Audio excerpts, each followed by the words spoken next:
We are excited to be chatting about the fact that no longer are we confined to traditional grant making. And I see some fun grant making friends in the room. Real quick, can we do a poll? How many people in this space are interested or sitting in the CSR philanthropy space? How many in the nonprofit space? How many in the education space? Everybody. I got multiple hands. Yeah, everybody's wearing multiple hats. I love that. I mean, yeah, everybody's a little bit of both. So we got a little view of who's here. So in today's philanthropic world, the leaders are co-creating system-level solutions to drive inclusive economic mobility. This panel discussion today will explore how our philanthropic capital is being used to break down structural and financial barriers. We're excited to be able to look at how we're going to be expanding access to workforce opportunities and spark innovation across the sector. So how many of you would consider yourselves to be in tech? Everybody should have raised their hand. Everybody, that was a trick question. Everybody here is in tech. Everybody's in tech. So Hendo and Mara are going to share insights, strategies, and lessons learned, highlighting how philanthropy is reshaping opportunities for people and for communities. We want you to walk away with the understanding of how impact is being redefined, and not just for jobs or for dollars, but for creating pathways and how we are transforming lives. So Hinda and Mara, super excited to have you here in conversation. I am excited because I wear many hats, and some of you know that. I'm the proud CEO of Reboot Representation, but I also have the privilege of sitting on the board of trustees for Western Governors University. And at Western Governors, I'm excited to witness how they are moving forward the mission of impacting pathways and changing lives for the better. As we think about being innovative and doing things different, hopefully you've been in other sessions where you saw or got some tips on how are we shaking things up in this space. A couple of things that I love watching from WGU is right now they're the largest cybersecurity degree confer in the country. So as we think about this tech space and what does that mean, being able to make sure that we're continuing to provide pathways that still are meaningful. So Mara, I'm gonna move forward with you and ask you the first question. Can you provide an example of a program, and also when I drop the question, anything else you want to add about your role at your foundation? The example of the program or initiative where Blackstone Charitable Foundations has used its capital to break down structural barriers and expand access. Definitely. Well, thank you, Jawan. I'm so happy to be up here. I'm in like a badass woman sandwich, and I love it. I will always be on an all-woman panel anytime, especially with these two awesome ladies. So I run the Blackstone Charitable Foundation, just to give, before I do step into the question. Blackstone, for those who don't know, and that would have included me 4 years ago before I started working here, is the world's biggest private equity firm, world's largest alternative asset manager, which means we either own outright or invest in companies. We're also the world's largest owner of commercial real estate, so we have a very broad view of what is happening in the employment space from all of our various portfolio companies, which really run the gamut from some ed tech companies to Jersey Mike's to Spanx to QTS, which is one of the biggest data center builders and operators in the country. So really, we are everywhere. And that gives us great insight to what employers are looking for, what labor needs are. So our charitable foundation focuses on economic opportunity and career mobility, which is obviously quite a broad, intentionally framework, but it does give us a lot of leeway to deploy capital in different philanthropic opportunities. And to answer our question on tech opportunities, employment, education, the way we do this is through a program called Launchpad, where we support first-generation low-income college students, community college, four-year college students with career training, career readiness through nonprofit partners who provide that training. And then we provide them with opportunities for paid internships at startups, mostly tech startups. And we do this through organizations some of you might have heard of, like here in New York, it's Company Ventures. We also fund HBCUFI, HBCU Founder Initiative, where we give a grant to those organizations, and those organizations identify startups who need talent, and we pay for the college interns summer internship opportunities. So the startup gets the free talent and the student gets access to the experience. And it's really a fantastic win-win. We can support New York economy or wherever we happen to be geographically, and just open opportunity doors to see, we all know the barriers that are out there. If you don't have parents who are involved in an organization, or family members, or a school counselor.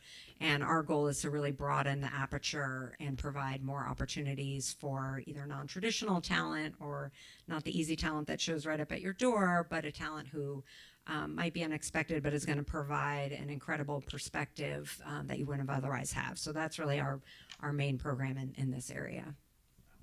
Awesome. Thank you for that. So I want to bring Hendo into the conversation and give you the opportunity to introduce a little bit about Google.org as well. So in the session brief, we talked about sparking innovation across the tech sector. And I want to talk a little bit about how does Google.org use philanthropic capital to support innovative solutions that might be considered a little bit high risk for traditional investors. The risky question. I mean, it's all love. Yeah, and I think I should also clarify. I think most of y'all in this room have heard of Google, and Google.org is our CSR division. So we support philanthropy in a number of different ways that I'll speak about. But I also go by Hendo because at peak, this is what happens when you work at a multinational conglomerate. There were 7 Sarah Hendersons. And so all of our email was getting exchanged. So even with a new last name, getting married, being there 14 years, I have kept the nickname Hendo. It can be used interchangeably, so no sweat. So glad to be here with both of you. So Google.org, we are the CSR entity for Google, and the way that we think about any meaningful investment is to channel my inner Ruth Porat in a triangle. And so we not only want to be showing up to support the nonprofit ecosystem and social sector with philanthropic dollars and grants, but assets that Google has aplenty, technology and our people. I'll briefly talk about the technology piece just because it's a little bit less high risk and you see a little bit more of this across the CSR divisions of big tech companies. But as of this year, I think about 17 million nonprofit users are on our Google Workspace for Nonprofit platform for completely free or at a steep discount. And as of this year, because so many nonprofits are also curious about AI upskilling and how to use AI for their own workforce as well as for their own users, we've enabled free access to Gemini, NotebookLM, and Google's AI family of products. So that's a great family of services that's specifically looking to support the organizations and institutions that are enabling and supporting workforce development or work across our other philanthropic portfolios. But in addition, on the technology side, we have an entire team whose job is focused on open sourcing and providing expanded access to our proven AI models. And so I think the most common examples of this you see in more the sciences. So we've had a model released called Flood Hub for a number of years that we've been partnering with civic entities and nonprofits to better predict and create early warning systems for flooding. The DeepMind team recently released a model that's specifically trained on hurricane and tropical storm data that performed really well when they were looking at some of the storm information that was coming in for I think it was Aaron a few weeks ago. So there's really fascinating work happening in the model open sourcing space that Google really wants to show up for, and I think there's a lot of opportunity in workforce development to think creatively about what data sets we could work on together with research, civic entities, and nonprofits. But what I would say is the most high risk is actually with people. People are any company's greatest asset, and our organization, or the Google.org organization, set up a fellowship program. I think about 5 or 6 years ago now, where employees can take full sabbatical for up to 6 months to work on a technical challenge embedded within a nonprofit or civic entity to address, a critical challenge for their users. And so the risks are aplenty, right? You're pulling out usually a team of 10 to 15 Google employees who are in a number of different job functions, software engineering, product, UX design, UX research, who might, again, this is like a 500,000 person company who probably don't know each other, who need to get together, participate in a design thinking session with a nonprofit. The nonprofit or entity needs to create space, management chains, a scope of project for those people to work on, needs to sustain the project beyond the initial work that's happening. So there's an entire team within google.org that's specifically focused on these pro bono and people programs. But with great risk, as we often find, you can have great reward. Not 100% of the time, but the two great examples that I wanted to mention today.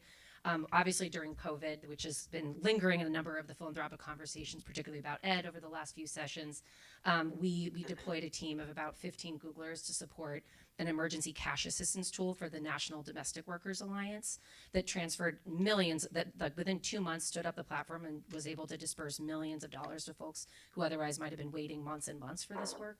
But then specifically in New York, on the ed side, the nonprofit DataKind worked very closely with CUNY's John Jay College to develop a student success tool and model that would pre-identify 19 to 20 signals of when a student was at risk of not completing a course or potentially not graduating.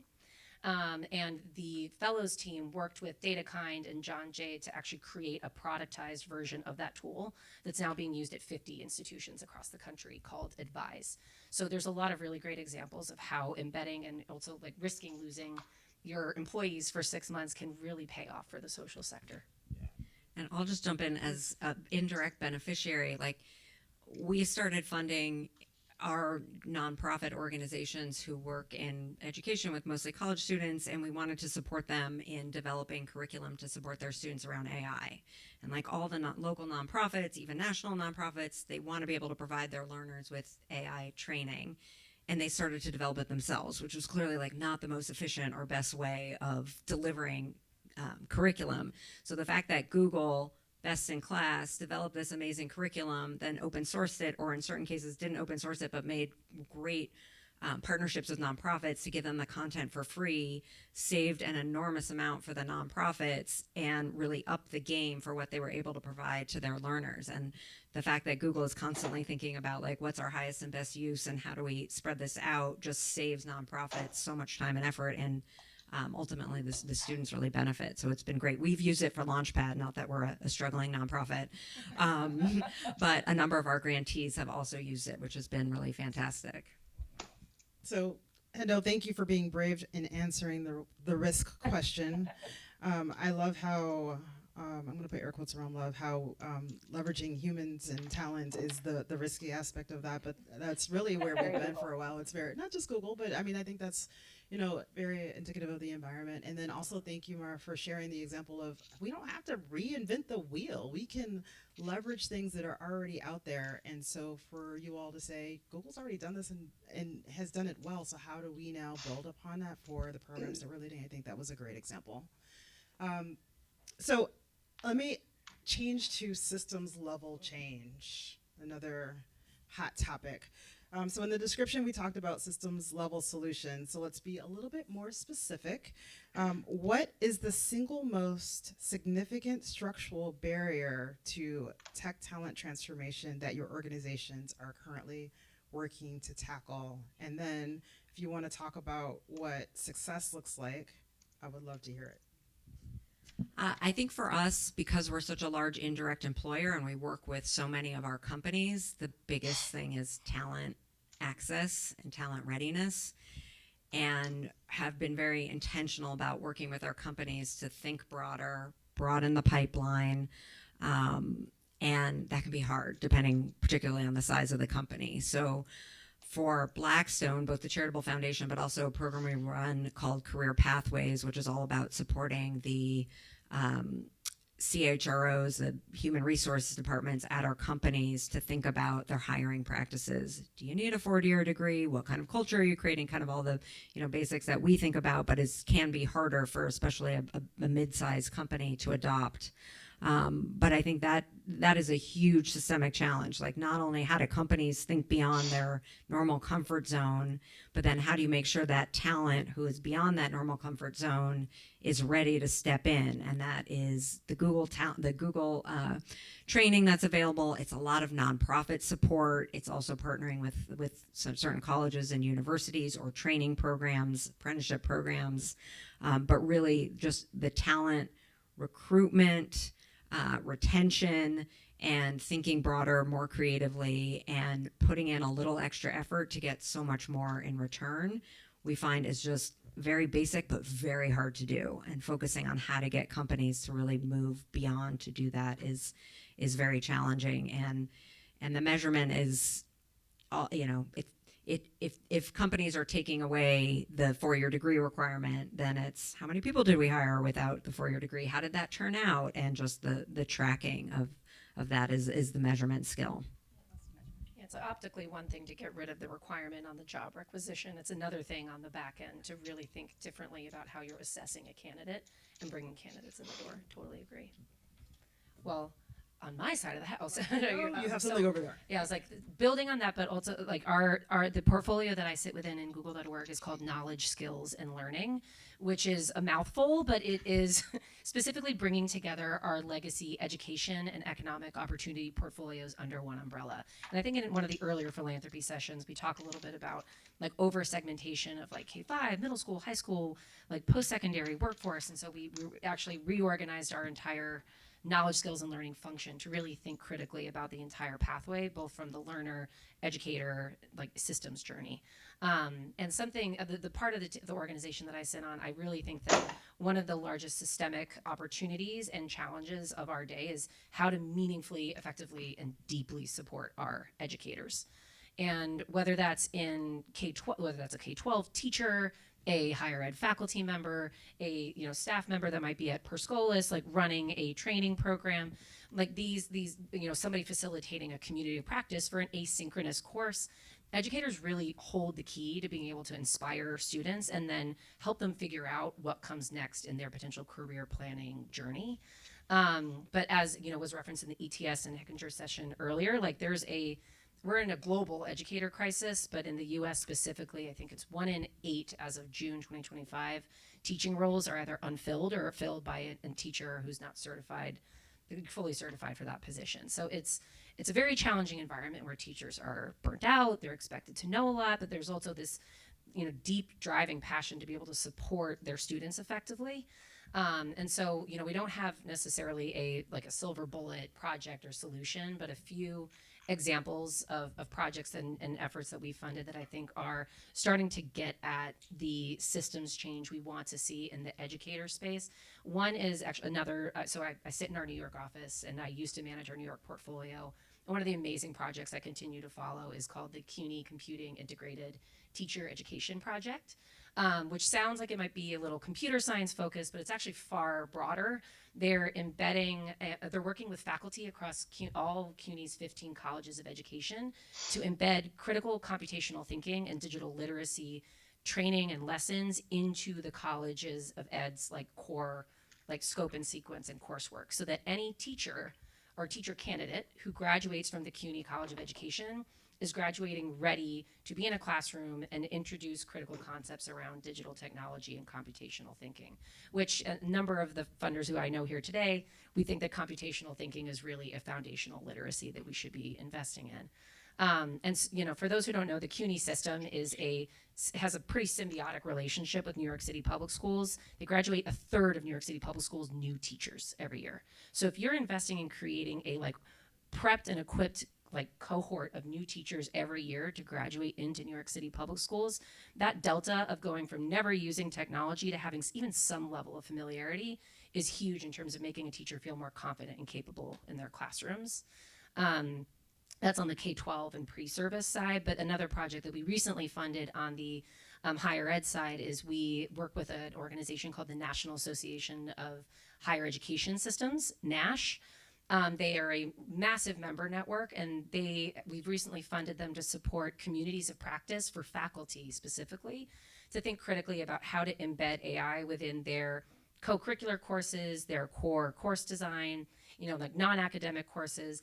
And, not only are you buying out hours to specifically focus on curriculum, syllabi, and pedagogy, but similarly, we're also offering free access for the faculty and those institutions to all of Google's career certifications, AI essentials, and AI coursework, so that they can go through it, explore it, but then also customize, use it if they want, but use it as inspiration to develop something that will work for their courses. And I know that faculty PD, right, is kind of like a taboo term.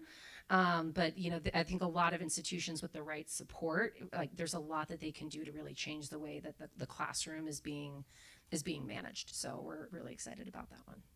I love how you said embed it into the curriculum instead of teaching it as a separate. It's not a standalone. Or replace anything. It's exactly that. And in a city like New York, where we now have class size limits, thankfully, and we need more teachers, and we need them to be prepared and teaching the children of the future. Thank you for providing those examples. I think that was like a nice array of a couple of different things that people can look at on how we can start to make some changes or think about things differently. I want to move to the human side. And we touched on it earlier. In the risky question.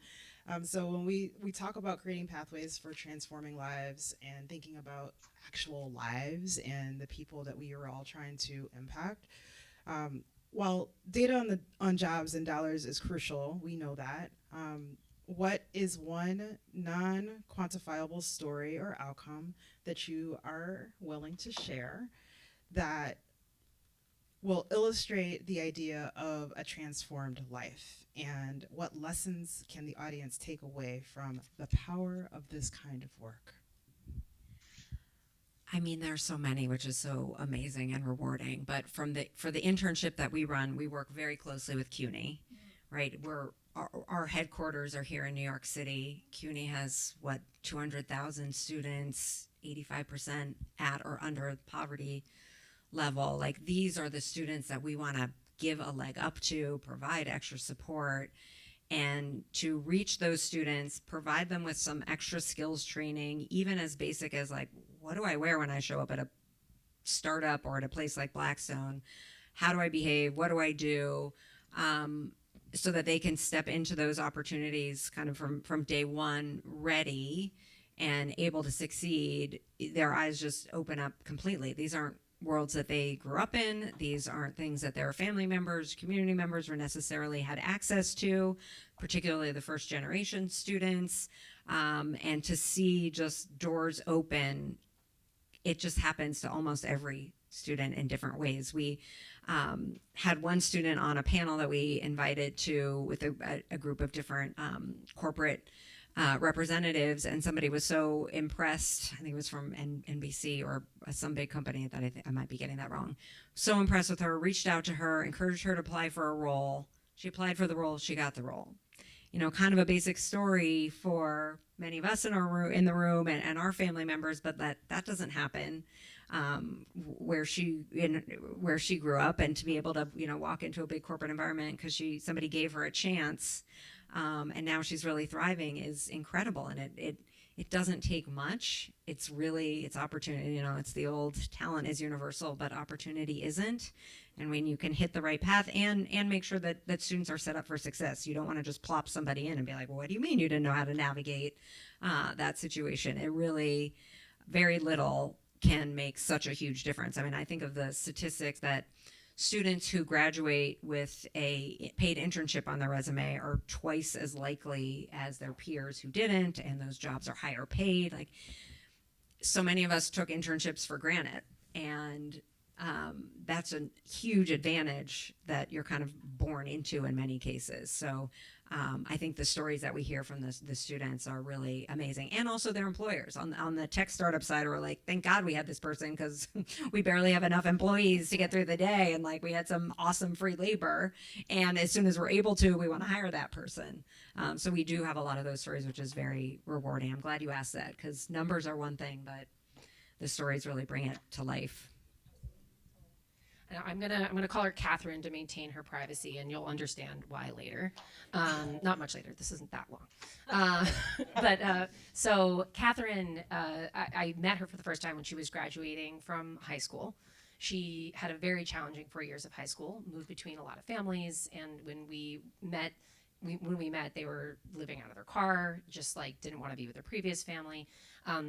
Was accepted into one of our grantees programs and was incredibly excited about the portion of the program where they were going to be on site at Google. And so that was where her and I met for the first time.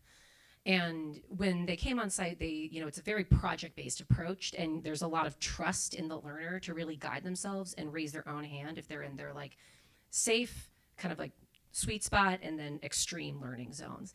And she just thrived in an environment with so much autonomy and the ability to really dive in and do work as a project.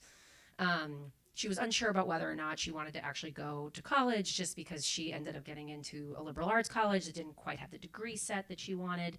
But after going through not just our portion of the program, but training with the rest of the grantee provider, she ended up going. She took every technical STEM class there was, but then embedded it within a liberal arts, like kind of hybrid degree. She worked with faculty members to actually bring technical professionals to campus to think about creative ways to apply computing and technology to the degrees that this university granted. And since then, the legacy that she's left on this campus is massive, because the way that they think about degree integration is very different than before Catherine was there.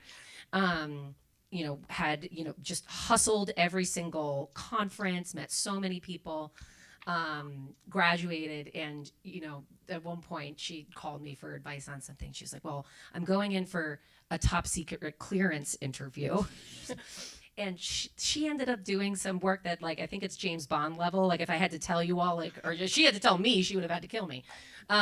So she ended up doing some incredibly like challenging and classified work, specifically focused on cybersecurity and data management. Since then, I think she's moved back in and out of the tech sector for years and years, just because she's such a brilliant talent. But to be able to see her have those choices, and she had said to me, like, relatively recently, just to feel like a sense of greater purpose in my work. For her, she just loves data security and just the things that she can do to be able to protect, deflect. She's just like, I feel like it's the protection I didn't get growing up and in a very different context. So to see her find just meaning in that way, in addition to like the economic stability and security, has just been absolutely wonderful. And it's just like a story that like sticks with me, but can't reveal her real name Don't reveal the real name. The time went by super fast, so I'm going to do 3 rapid fire questions. 1 word, 1 to 2 words, ladies. That's it. That's all you get. Okay, the first question focused on philanthropy. In 1 word, what's the single most important metric for success? 1 word. Opportunity. I was going to say opportunity. I got to go first. Yeah, I know. You're like, got it. Opportunity for sure. Apprenticeships or degrees? Both. Paid project-based learning. Okay. I went different. I was like, no, one or the other. Counts. Biggest barrier? Assessment. Inertia, tradition. Okay. And final words, ladies. What's one thing you want everybody here to do differently when they walk out of this room? Like 3 words. Because I know that was hard. That is hard. And also, I didn't prep them on that. I'm sorry. We can think on our feet. We can do it. Just thinking outside the box and tenacity and trying. I would love to see the workforce and ed space start to develop breakthrough collaboratives more in the same way that we see in the health and sciences space. So I think cross-foundation, cross-organizational, collaborative philanthropy together is going to really hopefully break down some of that. We're announcing a BlackstoneGoogle.org partnership. You heard it here first. You heard it here first. Thank you all for coming. Enjoy the rest of your afternoon. Thank you, ladies. Thank you, Dwana. Inspiring. Keeping it fun. Right on the dot. Wow, great.